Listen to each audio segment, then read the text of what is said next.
休憩を解いて再開します。一般質問を続けます。通告8番、山本豊君。6番、山本豊君。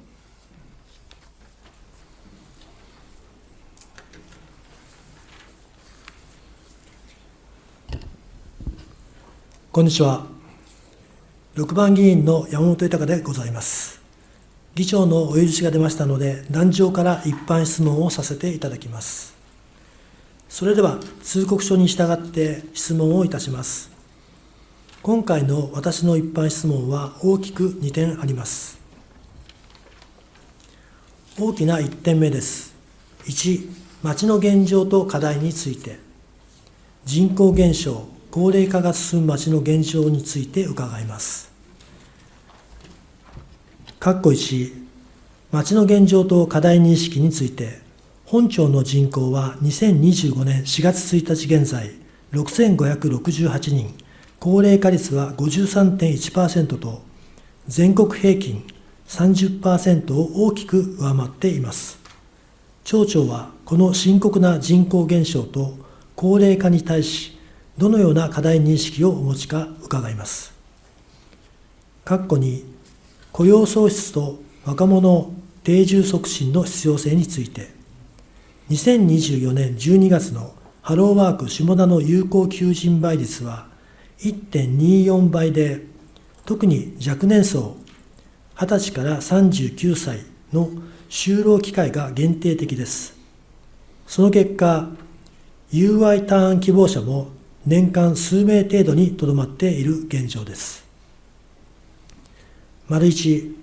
町長は本町における雇用創出の目的、例、今後5年間で新規雇用何名創出を設定しているか、設定している場合、その具体的数値と達成手段を伺います。2、町の魅力を対外に PR できる新たな話題として、どのような事業を検討しているか、現時点での構想があれば伺います。3、行政の住民が共通の目標を持ってまちづくりに取り組むため、具体的な仕組み、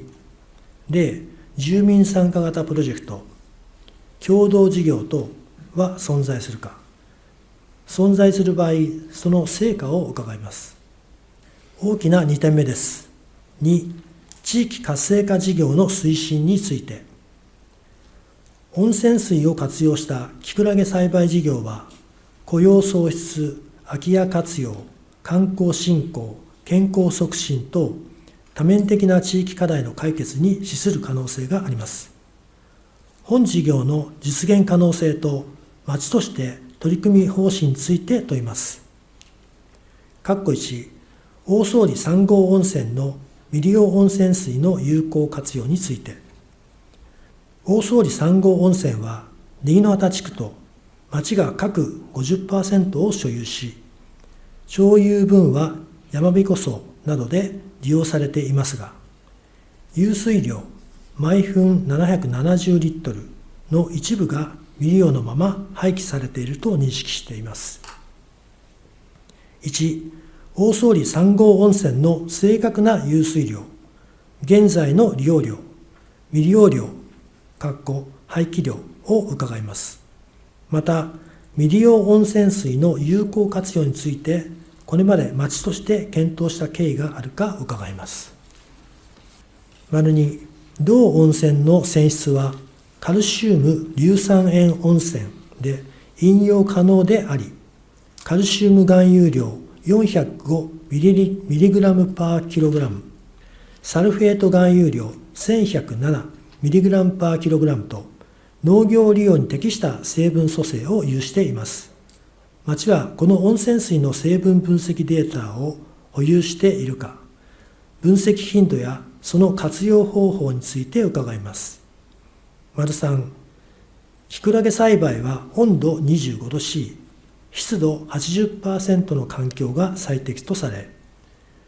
通常は冬季12月から2月の生キクラゲ栽培は困難です。しかし、温泉水源泉温度39度 C を利用すれば、加温コストを大幅に削減し、通年栽培が可能となります。町は温泉水の農業利用の実現可能性を検討する考えはあるか伺います。括弧に、空き家の有効活用とキクラゲ栽培施設への転用について、本町の空き家バンク登録数は約166戸、令和元年から5年調査で、登録以外の空き家を含めると相当数に上ると推定され、その多くが老朽化、管理不全の状態にあると思われます。一方、キクラゲ栽培は既存建物、空き家を栽培施設に転用することで、初期投資を大幅に削減できる可能性があります。1、本町の空き家総数、そのうち活用可能な空き家、倒壊の危機なし、水道・電気引き込み可能の戸数を伺います。また、空き家所有者に対し、事業活用、賃貸売却の意向調査を実施したことはあるか。2、空き家をキクラゲ栽培施設に転用した場合、所有者は固定資産税の支払いから賃料収入へと転換できます。町はこのような空き家の事業活用モデルを推進する考えはあるか、具体的な支援策、例えば改修補助等があれば伺います。3、観光業との連携による地域経済の活性化について、本町の観光入り込み客数は年間約60万人、2024年ベースで、宿泊施設、飲用店からは、当期の集客力低下、メニューの差別化困難という課題が聞かれます。通年供給可能な温泉キクラゲは、これらの課題解決に寄与する可能性があります。1、町は地元食材を活用し、観光メニュー開発を支援する制度、例として商品開発補助、PR 支援等を持っているか、持っている場合、その実績を伺います。2、温泉キクラゲを活用した観光メニュー、例としてキクラゲ料理フェア、収穫体験ツアーなどを観光協会、宿泊施設と連携して展開する構想はあるか伺います。4、ふるさと納税の収益向上と新規返礼品開発について、本町のふるさと納税受け入れ額は、令和5年度8億円、令和6年度6億5600万円と減少傾向にあります。一方、温泉キクラゲを返礼品とすることで、差別化と収益向上が期待できます。1、過去5年間のふるさと納税受け入れ額の推移と減少要因の分析結果を伺います。2、新規返礼品開発のための支援制度、商品開発補助、テスト販売支援などは存在するか、温泉キクラゲを返礼品として採用する場合、どのような手続きと基準が必要か伺います。5、健康促進事業との連携について、キクラゲはカルシウム、食物繊維、ビタミン D を豊富に含み、骨粗しょう症予防、腸内環境改善策の効果が報告されています。さらに、温泉水で栽培されたキクラゲは、サルフェート等のミネラルを含有する可能性があります。1、町は温泉キクラゲの成分分析、カルシウム、サルフェート、ビタミン D 等を実施する予算措置を検討する考えはあるか。2、分析結果が良好であった場合、健康促進事業、高齢者向け栄養教室、学校給食への導入などに活用する構想はあるか伺います。6、温泉水のブランド化と販売事業の可能性について、1、町は大総理3号温泉の引用適格性、引用許可基準への適合を確認しているか、確認済みの場合、その詳細を伺います。2、温泉水の販売事業、ペットボトル商品化などの実現可能性について、町として調査・検討を行う考えはあるか、また、販売が実現した場合、収益の一部を地域振興資源として活用する仕組みを構築する方針はあるか伺います。7、温泉きくらげプロジェクトの実用化に向けた町の方針について、以上、6項目にわたり質問しましたが、これらは相互に関連し、雇用創出、空き家活用、観光振興、ふるさと納税強化、健康促進という本庁が直面する複合的課題の解決策となり得ます。1、町長は温泉水を活用したきくらげ栽培による地域活性化事業を町の重点施策として位置づける考えはあるか。2、本事業を推進するにあたり、官民連携プロジェクトチーム、地域おこし協力隊、地元事業者、UI ターン希望者、専門家等で構成を設置する構想はあるか伺います。以上で壇上からの質問を終わります。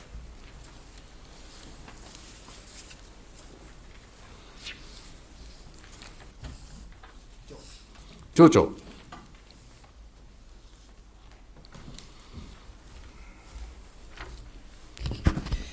それでは山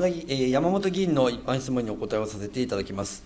大きな1点目の1、町の現状と課題についての括弧1、町の現状と課題認識について、本町の人口は2025年4月1日現在、6568人、高齢化率は 53.1% と、全国平均の 30% を上回っている。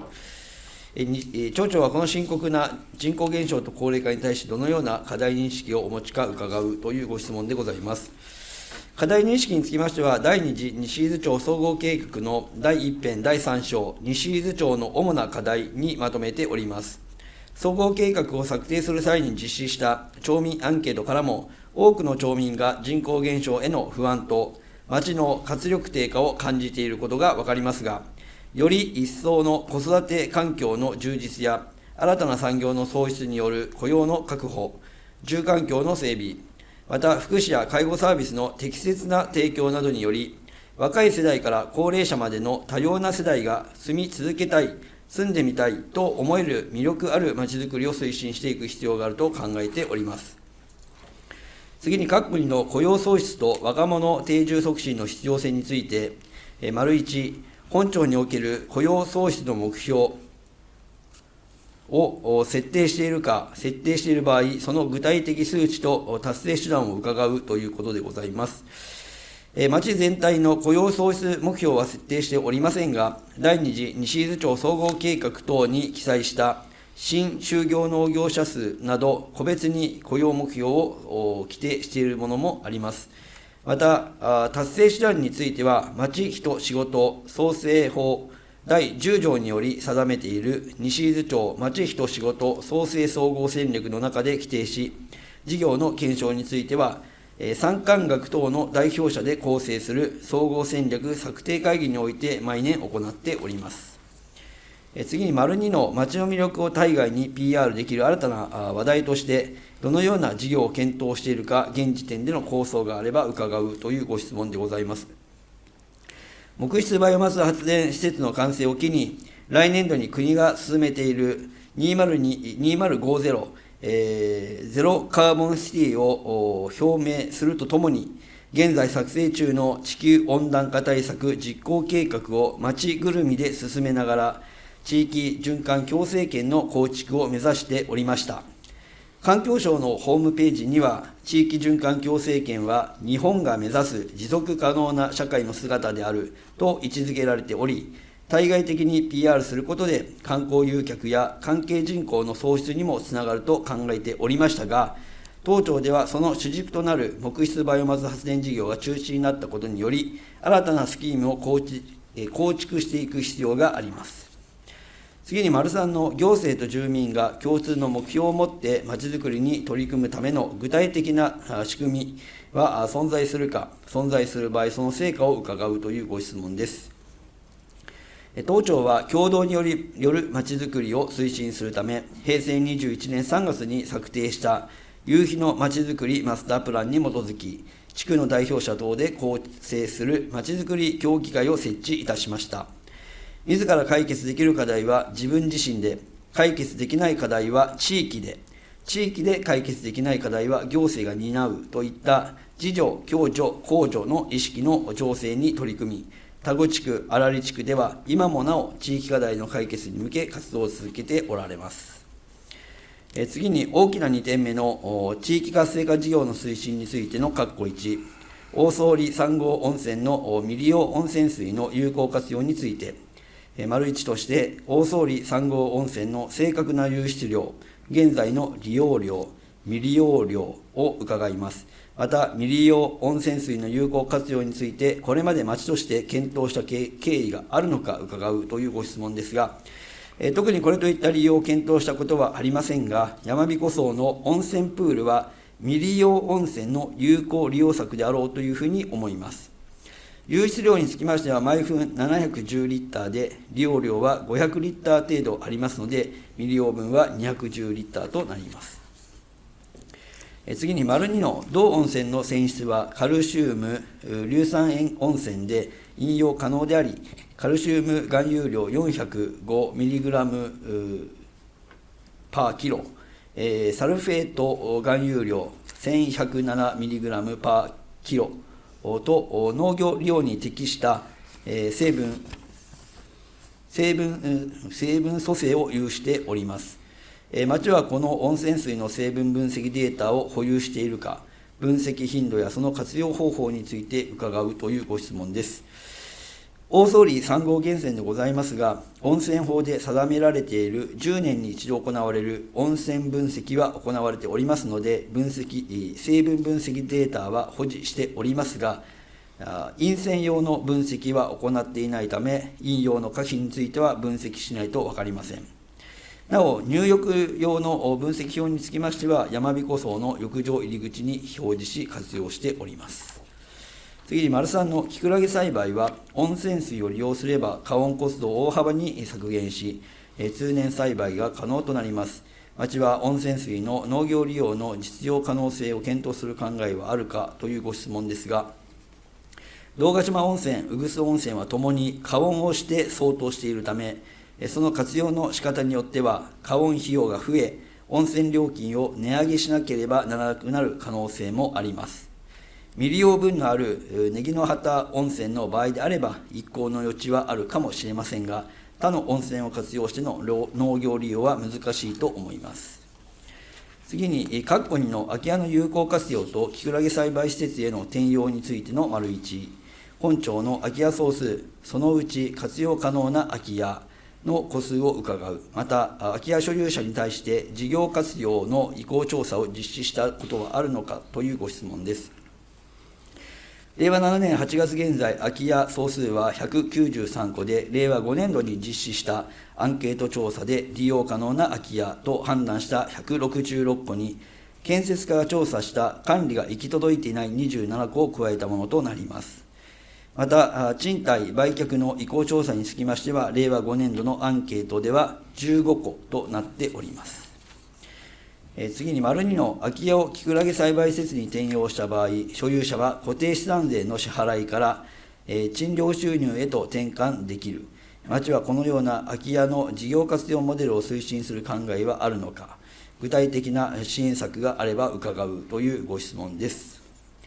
移住する際の空き家活用につきましては、地域プロジェクトマネージャーが支援を行っておりますが、本来、家の貸し借りは民々のことでございますので、町としての関与は難しいと思います。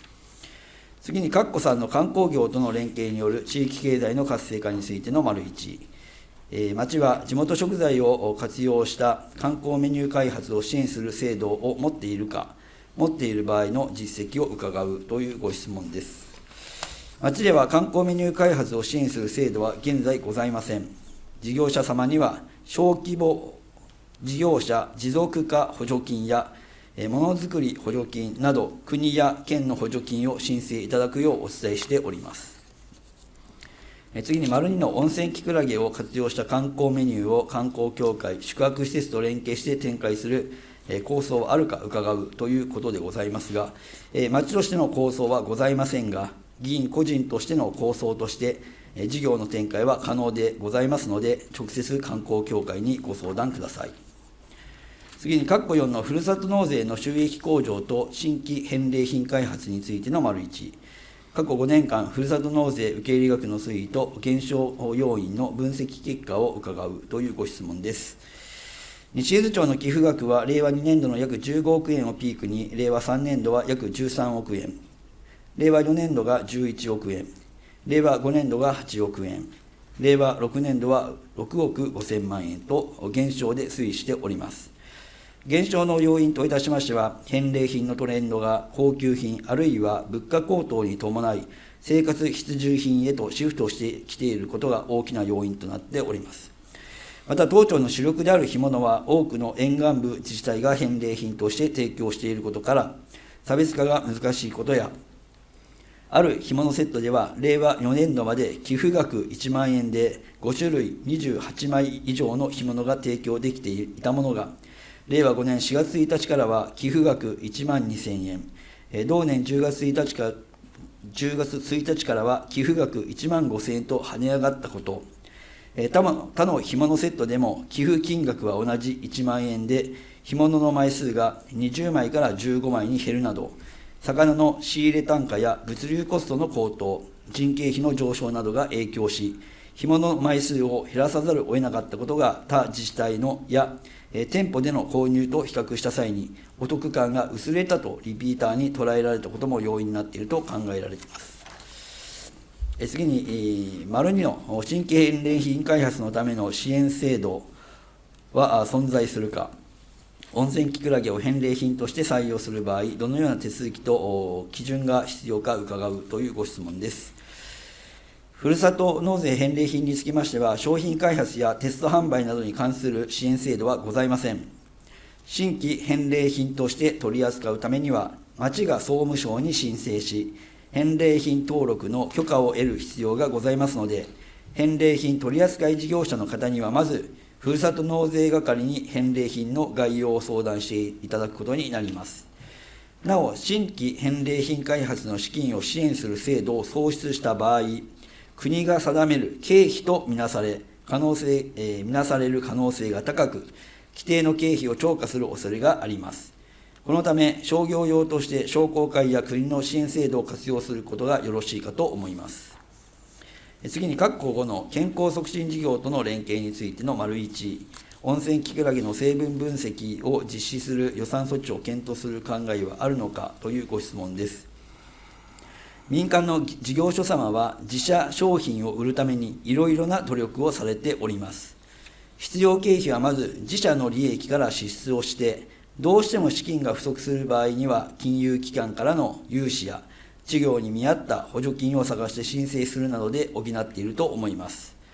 町としては商工会を通じての支援などを行うことはありますが、特定の業種や品目、品物に特化して予算措置をするということは、行政として公平性を欠くことになりますので、検討する考えはございません。次に、丸2の分析結果が良好であった場合、健康促進事業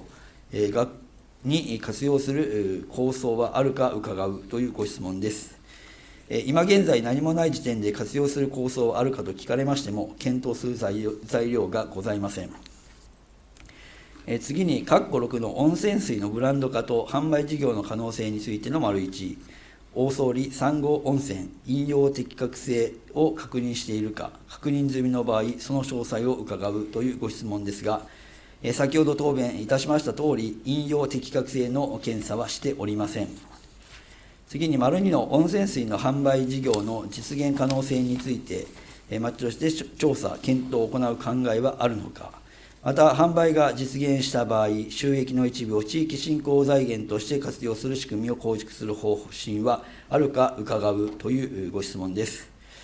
引用適格性の検査を行っていないので、何とも言えませんが、もし引用可能であって、それを商品化し、利益を生み出すのであれば、他の事業所様と同じように、町は見守りたいと思います。次に、括弧7の温泉きくらげプロジェクトの事業化に向けた町の方針についての丸1。町長は温泉水を活用したきくらげ栽培による地域活性化事業を町の重点施策として位置づける考えはあるかというご質問です。以前、山本豊議員からこの温泉きくらげに関する12ページほどのレジュメをいただきました。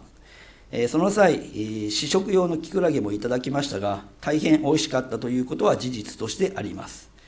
しかし、唐突にこのプロジェクトを町で事業化するようにと言われましても、本当に収益性があるのか、実際にこの事業によって家屋へのダメージはないのか、など、わからないことばかりでございます。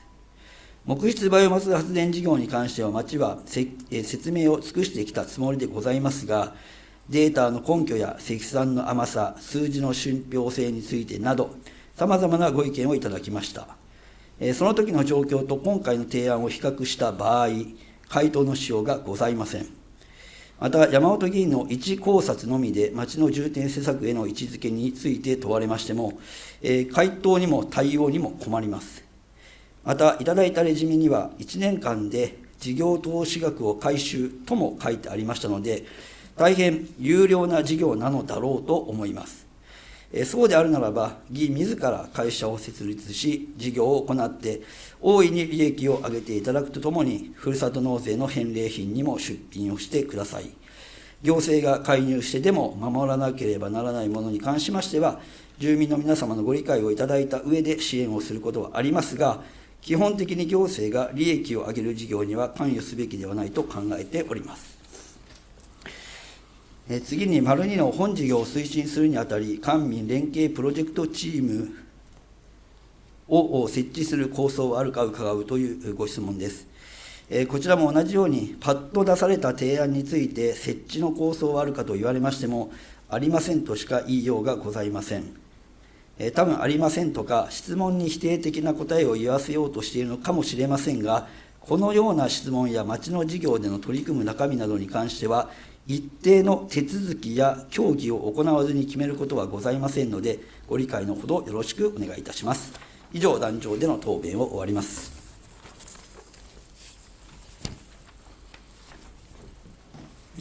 山本豊君。はい、それでは通告書に基づいて再質問を行います。まず2問目の質問で、やはり難しいということで、その難しさを引き出すために、あえて質問させていただきました。町長のおっしゃる通りの意図です。はい。2番目の質問の方ですね。はい。で、1番目の方に、質問に伺います。町の現状と課題認識についてですが、町長も危機感を持って、施政方針でも言われてましたが、持続可能な町づくりを実現するため、誰もが住み続けられる町づくり、子育て応援などに取り組んでいくところです。2040年には人口が4000人を割れ、0から14歳児は現在から半分になるという極めて厳しい状況が予測されています。人口減少による将来に与える影響については、財政面に加えて産業、子育て、医療、福祉など多岐にわたります。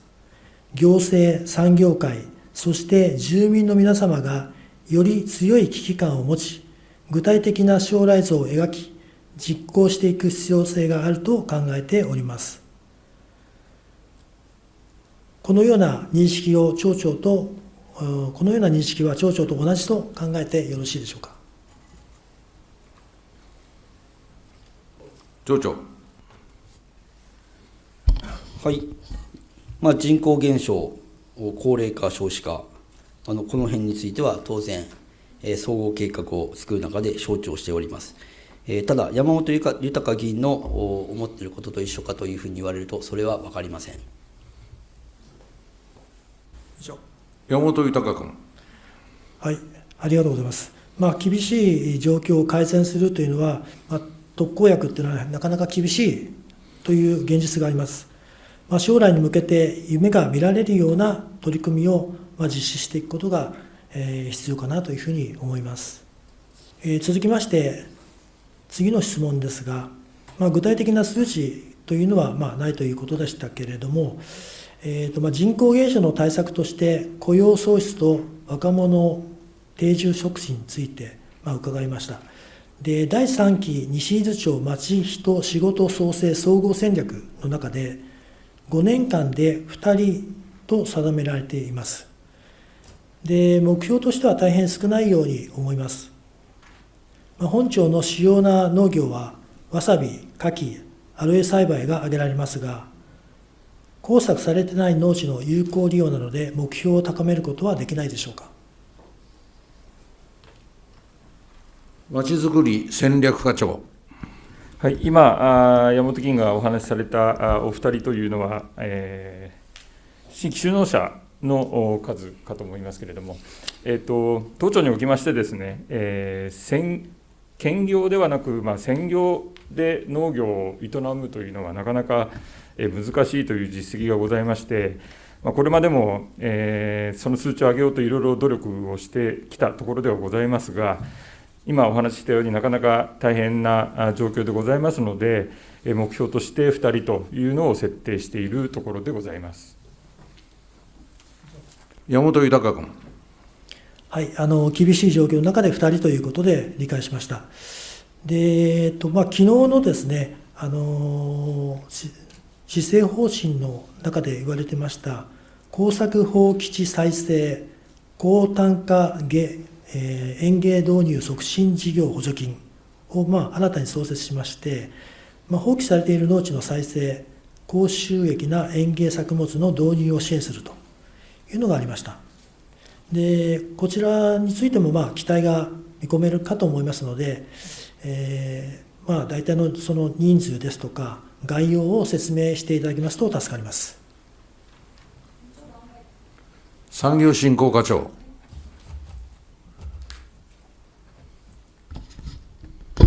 こちらの補助金ですけれども、令和8年度の当初予算の方にも関わってくる内容ですので、概要の方を説明させていただきます。耕作放棄地の方、大変増えておりますので、そちらの方の再生と、でかつその耕作放棄地の方を使った高収益な園芸を導入する農家の方に対しての補助金支給ということになってございます。1事業あたりの補助金の上限額は200万円ということを設定しているところでございます。で、1農家あたり1回、年度1回のご利用というふうな形になって、5世以上、5世以上の農地が対象ということになっております。で、農家になられる方、就農される方の人数、先ほど戦略の課長の方からも説明ありましたが、少ないであろうということが想定されますので、こちらの方、2件を想定をしているところでございます。また、荒廃農地の方を再生した場合には、さらに補助額50万円を上乗せをさせていただくというふうに、予算組をさせていただいておるところでございます。以上です。山本豊君。はい、なかなか政策が見当たらない中で、少しでも人数を増やしていくという、新たな取り組みというのは非常に素晴らしい取り組みだと思っております。若干5R といいますと500平米ぐらいですかね。そうするとかなりな用地が対象ということで、今後でも結構なんですけど、若干小規模でも可能な施策っていうのもあるといいなというふうに思います。はい。次の質問に移ります。行政と住民が共通の目標を持ったまちづくりについてということで、秘訣になりましたバイオマス発電に絡めて、地域、町の活性化ということで、考えられたということで、説明を受けましたが、これについてはちょっと説明させていただきますけれども、町の魅力を対外に PR できる新たな話題ということで、木質バイオマス発電事業について説明させていただきましたけれども、これについて経緯をちょっと説明させていただきます。木質バイオマス発電は確かに魅力的な事業と捉えておりました。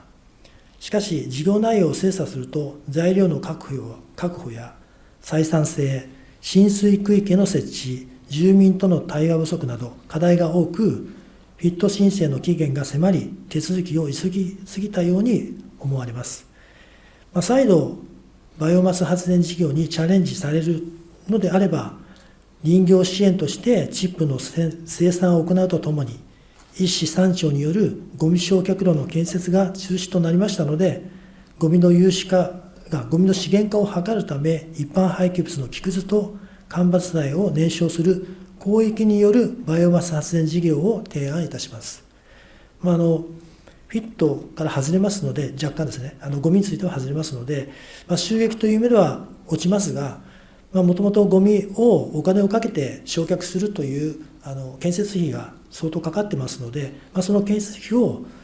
こういったバイオマスの発電の方に回していくっていうのは、二酸化炭素の削減においても非常に有効な手段だと思います。次の質問でよろしいでしょうか。今のは質問ではないですね。はい。今のは質問ではないですね。回答不要ですね。はい、そうです。はい、はい、続けてください。はい、質問してくださいね。失礼しました。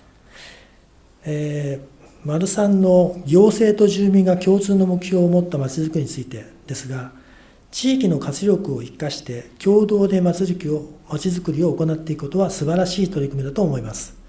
一方で、高齢化と人口減少により、地域ごとの組織化はますます難しくなってくると考えます。特に大総理は高齢化が一段と進み、組織としての活動には限界を感じております。そこで、まちづくりの組織化については、地域及び目的に賛同いただける方を町内から募集し、ウェブ会議等を活用して、実施していくことは可能でしょうか。よろしくお願いします。まちづくり戦略課長。今のご質問というのは、大総理地区に限らず、町全体で、あれでしょうか、その町づくりを進めていく組織として行っていくことが可能かどうかという質問でよろしいでしょうか。山本議員。山本議員。はい、地区に限定したものが、まちづくり協議会という、前提で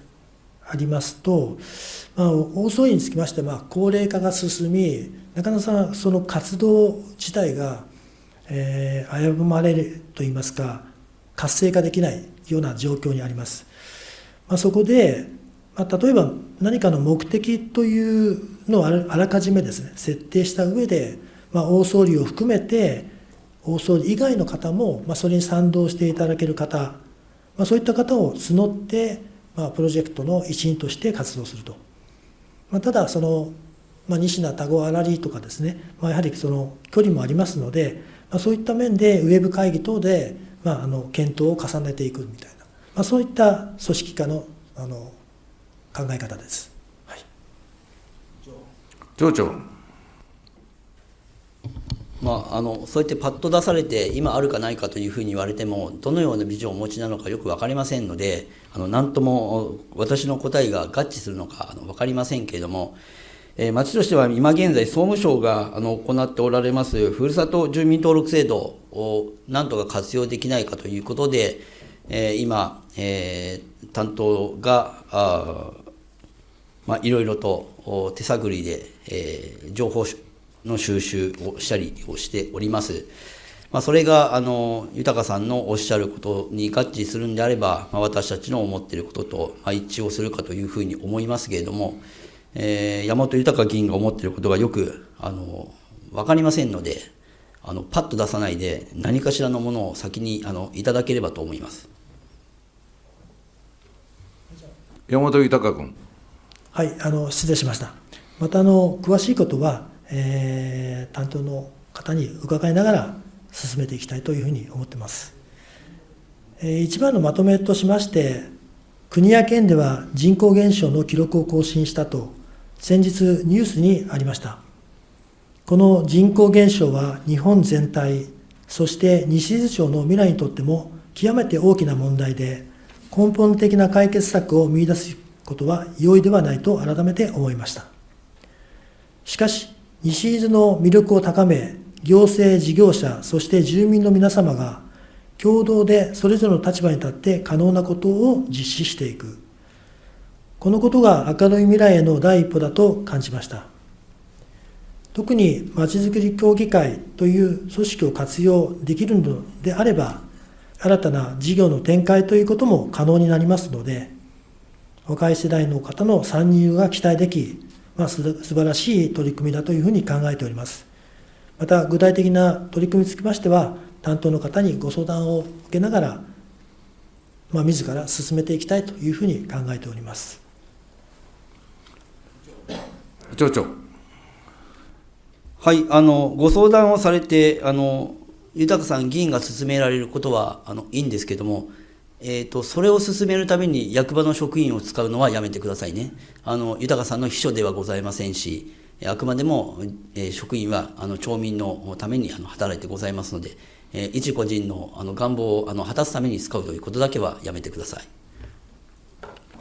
はい、質問の途中ですが、暫時休憩します。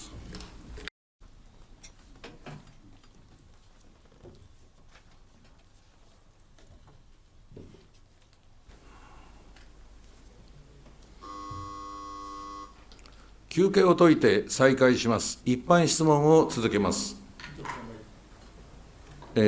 まちづくり戦略課長。先ほど山本議員の質問の中でまちづくり協議会の話が出ましたので、まちづくり協議会について少しお話をさせていただきます。協議会は平成21年3月に作成した夕日のまちづくりマスタープランによって定義をされております。まちづくり協議会は地域住民の連携のもと、地域内の意見や課題を幅広く収集し、地域内をまとめつつ、身近な生活課題を解決しながら、魅力あふれる地域の創造を将来に向けて主体的に取り組む参加自由の組織であり、その地域に居住している皆さんの将来、この地域をこうしたい、この地域の課題をいかに解決すべきかという思いに対して、具体的に地域がどのように取り組むか、またそのために地域の町民一人一人がどのような行動を行うかを具体的に話し合い、地域別の将来計画を立てた上で、課題の解決と魅力ある地域づくりのための活動を行うというふうに規定をされております。まちづくり協議会として活動していくためには、まずこの趣旨にのっとりまして、大曽利地区で組織づくりの方から進めていくという形で進められたらいいのかなというふうに思っております。以上です。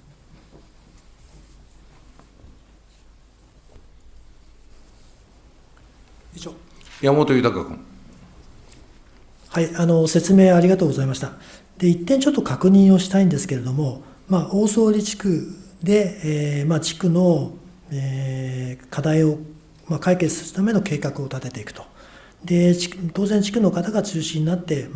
行う必要があるんですけども、仮にですね、町全体に共通するような課題を含めて、大曽利地区で検討する場合、大曽利以外の方も、その、参加自由ということなので、参加可能なのかどうかという解釈をお聞かせ願えれば助かります。まちづくり戦略課長。例えば、荒利地区でもまちづくり協議会が、活動しておりますけれども、先日宮崎の、清掃活動を行いましたが、その時にはイビウサの学生が100名ほど一緒になって、活動したというようなこともございますので、そういった形の中でですね、大曽利地区以外の方でも巻き込みながら進めていくことは別に問題はないのかなというふうに考えております。山本豊君。はい、ありがとうございました。それでは2点目の地域活性化事業の推進についてですが、あえて細かく、質問をさせていただきました。でなかなか厳しい状況という中で、最後にもうまとめて感想の方を言わさせていただきます。で2番目の質問の趣旨と目的ですが、今回私が温泉きくらげプロジェクトをテーマに質問させていただきた理由ですが、移住者や若者が本町で新規事業を立ち上げようとした場合、町のスタートアップ支援制度がどのように活用できるかを、確かめるためです。人口減少が進む本町において、移住者や若者が新たなチャレンジをする際、どこに相談すればよいのか、どんな支援が受けられるのか、仲間をどう見つけるのかといった具体的な道筋が見えにくいという課題があります。そこで私は、身近な地域課題の解決と持続可能なビジネスモデルの構築を両立できる事例として、可能性としてきくらげ栽培を取り上げ、多方面から細かく質問させていただきました。町からは町の重点施策としては考えていないと、厳しい意見が回答いただきました。しかし、質問を通じて既存の制度であるまちづくり協議会や観光協会などを活用することで、地域の仲間とともに事業化への道が開けることが分かりました。これは私にとって大きな発見です。地域の活力やコミュニティは、このような自発的な活動から生まれます。そして人口減少や高齢化社会において求められる自助、共助、公助の役割を果たすことが可能になると考えております。今回の質問を通じて、もし同じような志をお持ちの方、温泉資源を活用した新規事業に関心のある方、空き家を有効活用したい方、地域の仲間と共に何かを始めたい方がいましたら、ぜひ共に活動していただけると助かります。以上で私の質問は終わりとなりますが、町長より移住者、若者が新規事業に挑戦する際に心がけるべきことがあれば、助言をいただけると大変助かります。よろしくお願いいたします。町長。はい、山本豊議員のこの案件が温泉きくらげということでございましたので、多少他の業態とは違う答弁も中にはあったかというふうに思います。移住をされて空き家を購入する際には、空き家の改修補助というものも当然しておりますので、別に移住をする方に対して冷たいというわけではございません。でまた今、県の方といろいろ連携をしながら、新たにこちらで会社を起こす場合のサテライトオフィス的な事業についても、町としては取り組んでございます。まだ連携先さんの、要は入る箱側の方とうまく調整がついておりませんので、できておりませんが、そういったものについても別に多分山本豊議員は町は何もしてくれないっていう感想を持ってわざと締めくくられているんだというふうに思いますけれども、私たちは新たなものをやるところには積極的に応援しようというスタンスでこれまでも取り組んでおりますし、これからも取り組んでいきます。山本豊君。はい、ありがとうございました。また今後もですね、町の力をお借りしながら、そういった新たな事業、その他にも含めましてよろしくお願いしたいと思います。以上で私の質問を終わります。